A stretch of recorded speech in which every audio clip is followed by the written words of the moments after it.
I'm interested in knowing your thoughts about what influences your beliefs, behaviors, and feelings as someone who's involved in the care of patients. Thanks for doing the survey. The survey looked at 14 attributes of an emergency medical services system. We're only going to focus on two of those attributes in this conversation, however: legislation and regulation, and then medical direction. Legislation kind of refers to either the Ministry of Health, the Chief Medical Officer, SEDEMA, or some authority having jurisdiction that guides and serves as the lead agency to coordinate EMS care in the Caribbean or locally. Both legislation and regulation could require activities among the various agencies to be integrated in order to facilitate a Caribbean-wide standard for emergency medical services systems.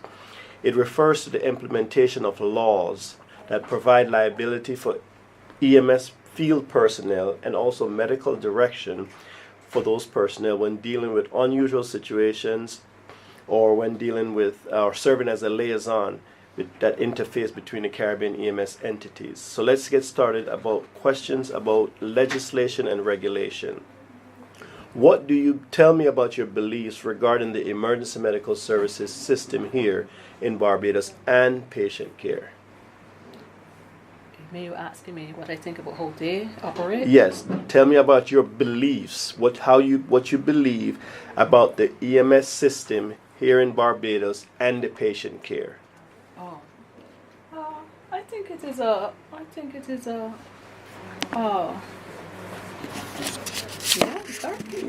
think it is a relatively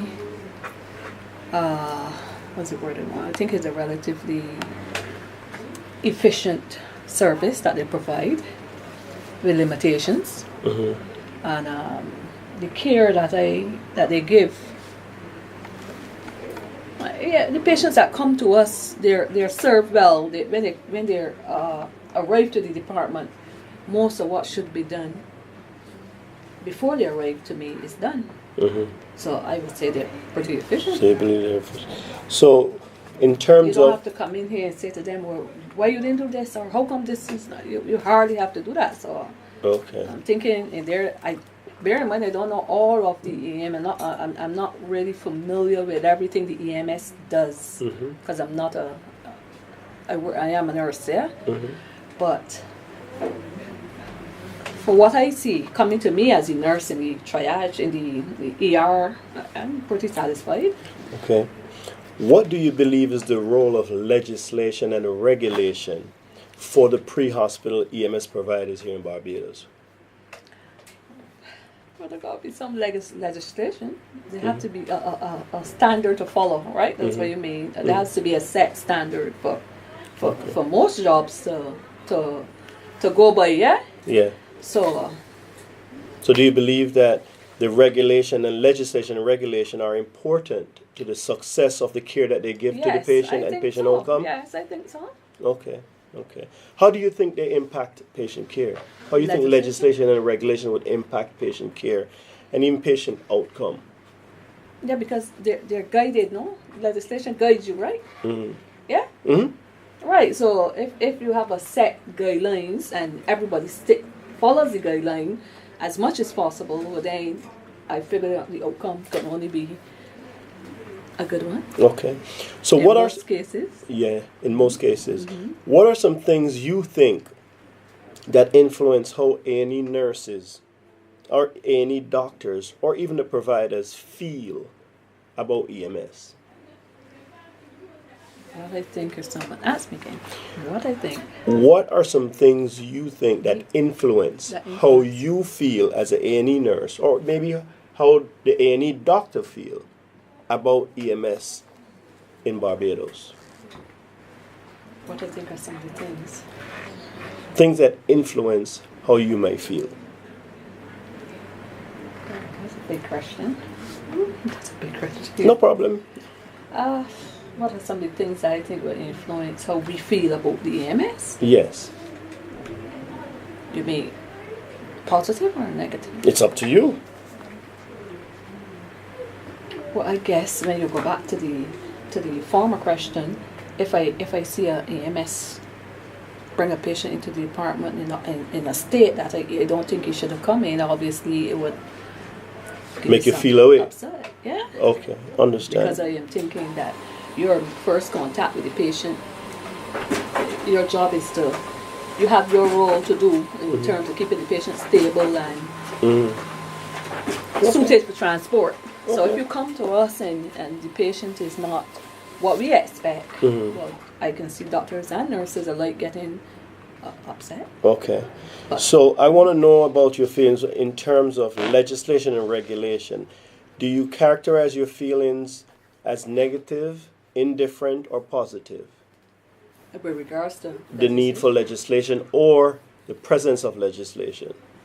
Well, I believe that it should be legislation. So it will have to be, I will have to say positive. Okay. And you feel that way because all the information you've already shared with me? Back then? And here in this discussion as well. Yes. So let's think about legislation and regulation regarding influencing the behaviors of EMS providers or even nurses or doctors in A&E. But legislation is one thing, but still, there's still sometimes the need where you have to step, you may have to give and take, you may have to step away from legislation or not too far left or right, but there's some instances where you may have to just drift out. It depends on the circumstance or the presentation of the patient or whatever. You may need to step away from the actual stipulated legislation. Right. So in terms of influencing it, how does it negatively influence you or even your peers or legislation? Because it's rigid, it's set. How does it negatively influence you though? Negatively? Negatively? How does it negatively affect us? Maybe it does, maybe it doesn't. I don't know. That's what I'm saying. I mean, legislation should be good. So it don't really have much of a negative. So it should be positive or should it be negative? Should be positive. So you don't think it can negatively influence you or your peers or EMS people? Yes, I guess legislation can, because everybody don't agree with everything, and the people that set the legislation, it might not necessarily be us nurses. So we may got slightly different views. You ever had a situation where this scenario you just kind of described, where it was a negative thing?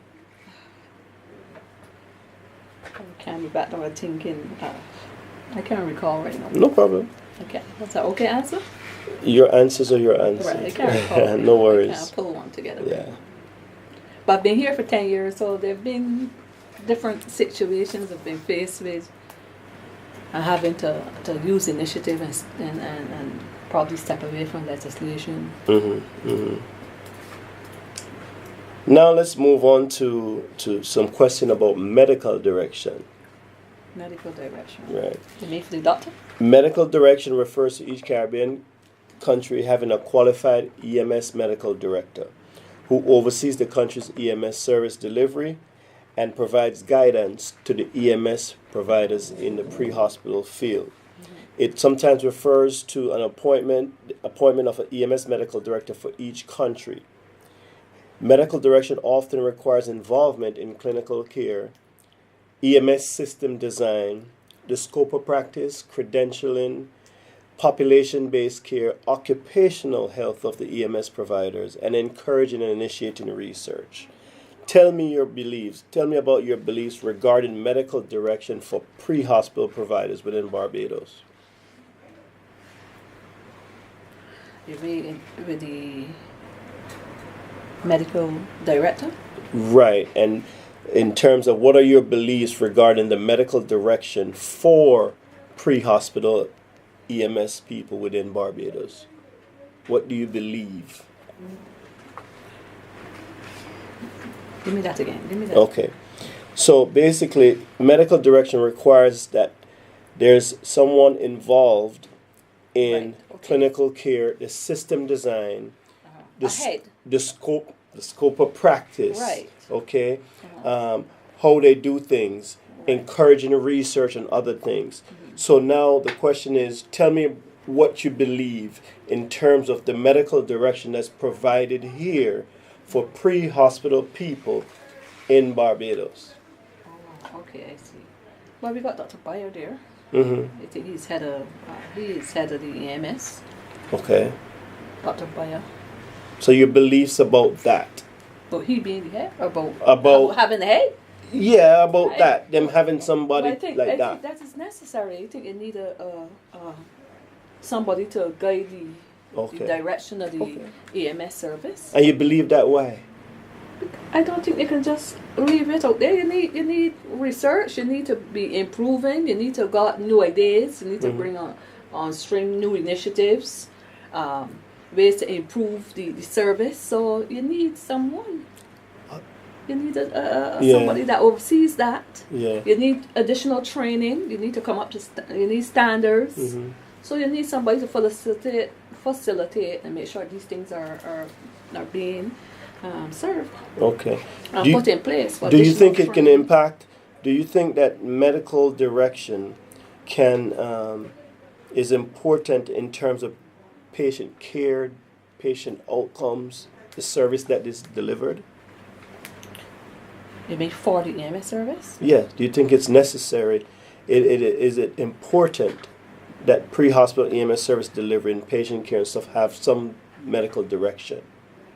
Yes, I think so. Yes. Okay. Have you ever had a situation where you think that medical direction impacted the care of the patient in a pre-hospital setting, or even the outcome of a patient that was brought to the A&E? Yes, I've had mass casualties where you mean like that? Like a Yeah, mass casualty? sure. Yeah, I Or- had mass casualty where the pre Hospital. the care, the medical direction before they arrive here, Uh-huh. yeah, impacted. Impacted the outcome of the patient? Yeah, Okay. because something was started, the IV was set up, fluids were started, things were started Okay. before we got here. Okay. So Okay. So your feelings towards medical direction. Why you feel this way? I feel that it's necessary. Yeah, why? Because Why? I see it as helping. I see it as a positive. I see it as being part of the whole setup and the whole structure of this EMS and emergency and How about issues? Your feelings about any issues that come around as a result of medical direction? Would you characterize your feelings as negative, different, or positive? my feelings about it, right? Yeah. Yes, I think it is positive again. Okay. But I don't okay. think I've had a situation where medical direction proved to be hazardous or negative. Okay. I've never experienced that. Okay. So how about your thoughts, right, about the things that influence the behaviors of doctors or even nurses who may provide medical direction? What are some things you think? What are your thoughts? What are some things you think that are influencing the behaviors of any doctors who may provide medical direction? What behaviors though? Which one? I mean, I don't know. Different people got different behaviors. So Right. So, in your experience as an A&E nurse, what do you think are some things that could influence their behaviors as doctors as it relates to medical direction for the pre-hospital providers? I don't think I can break. Explain it to me again, because I. So when we talk about people behavior, certain things can maybe trigger them to behave a certain way. Right, but I don't know why. People Okay. value systems and people Okay. personal beliefs and Uh-huh. and things that people values and beliefs Uh-huh. sometimes influence their behaviors. Right, So I right. don't know about the people personal values and beliefs that Understood. may cause them to behave a particular way. I may Understood. know about mine because Right. of what I believe. Right. Okay. That's good. I appreciate the answer. Yeah. So, in terms of your peers, you work with other people. Yeah. And you may have a perspective about, generally speaking, and it relates to medical direction, positively influencing the behaviors of someone who you may work with, or yourself as an A&E nurse, as it relates to the pre-hospital folks. What are some things that may influence your personal behaviors towards them? Towards the medical direction Them or the pre-hospital providers? Yes. or the EMS. Yes. Oh, what are some things that may influence me? I think I will going to be faced with a situation to I will have to have a scenario to really Okay. give you a proper response. Fair enough. Fair enough. Some things, and then sometimes it goes by the day, the type of day you're having, and the overall setup of the place. Sometimes it's very, very frustrating. Or maybe myself having a stressor at home. So different days, different. I will have to have a scenario to relate directly to different days. Well, in closing, you've covered a lot. We covered everything I wanted to cover, honestly. And I really appreciate. How long have you been in the profession as a A&E nurse? I've been here 9 years. It will be 10 years next year. Wow, a lot of time. 2009. And I'm sure you like what you do. Yeah, I do most days. Most days. There's some days I'd rather not be here. Yeah. Yeah. Why? Yeah, because sometimes it's just overall stressful. We may got shortage of staff, we may got shortage of doctors, we may got too much patients. The department's not that big. We may got too much people.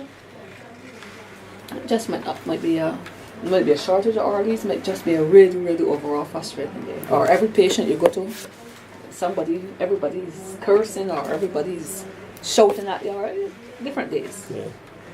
Well, I appreciate your time. Thank you so much for participating. All right. I hope this interview got me nervous. You got me off yet. Yeah.